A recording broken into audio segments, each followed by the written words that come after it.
Hi, I'm Damien Fitzgerald from the City of Launceston's Major Project Unit. We've been spending a bit of time trying to think about how we get from point A to point B.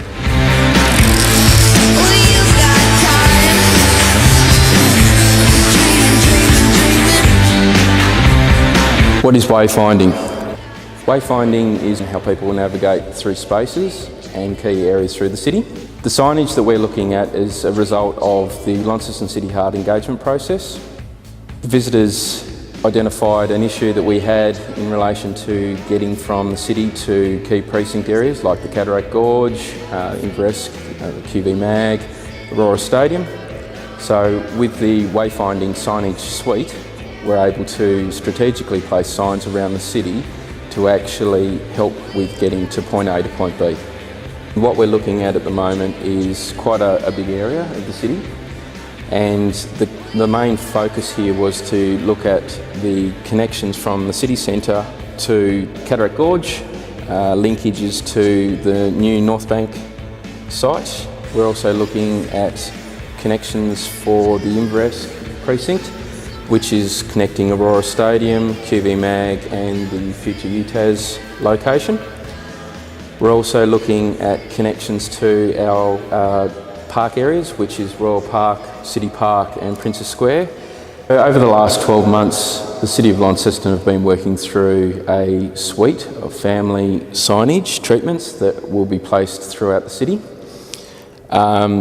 It's a hierarchy system that will be strategically placing the signs at junction points and decision points so that when visitors or locals are using the streets, they can make a decision on whether they take a direct route or they can go more a scenic route. What we have here is a series of signs.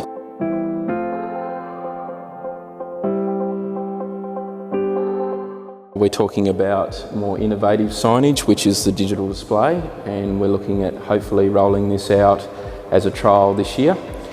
If the trial's successful, then we're hoping that we can roll a couple of these out in the key precincts, a couple in the city. The next is what we call urban mapped plinths, and they're strategically placed on trafficable intersections where people need to either turn left, right, go straight ahead.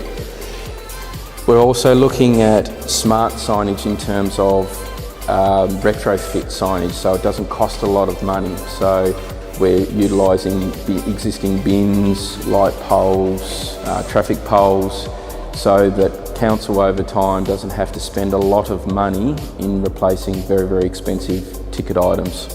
So here's a one-to-one example of our urban map plinth, and as you can see, it is quite clear and concise in terms of its placement. I'm 6 foot, so it gives you an idea of how big it is within the streetscape context. We've tried to reduce the height as part of the design process to make sure that it doesn't dominate within the streetscape, and we've also looked at the dimensional requirements of the width. So what you've got at the top is the place name or precinct name or even street name, and what that will do is be identifiable to cyclists from a distance and also for pedestrians as well. The next part is information in relation to key destinations within that precinct. Now, it generally doesn't go beyond 10 minutes walk, and then it will also, not shown on this, but it'll also have a distance. In the section below is the key map that we would like to see applied. It's called a heads-up map, and what that does is that rotates based on where you're looking, and it has a 500 metre radius, so that what we can do is provide key information within that radius. It talks about below here the legend, so it talks about public transport locations for taxis and buses. It talks about the Tiger Bus, the information centre, car parks, toilets. It also talks about key landmarks. And then at the bottom, what we're looking at doing is providing just some regulatory information, like Wi-Fi access, if you can take your dog in that particular space. And the use of colours is important for us, and what we've tried to do is use the colours that actually blend in with the suite that we're talking about, and Also the font and the symbology that we're using is very, very important when it comes to consistency. What we're also looking at here with the plinths is a high quality material finish. It's quite robust. It's hopefully going to stand the test of time.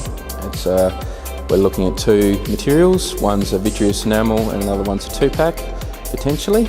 And what that enables us to do is put it in high impact areas, and from a long-term maintenance point of view, it's going to be a lower cost for council long-term.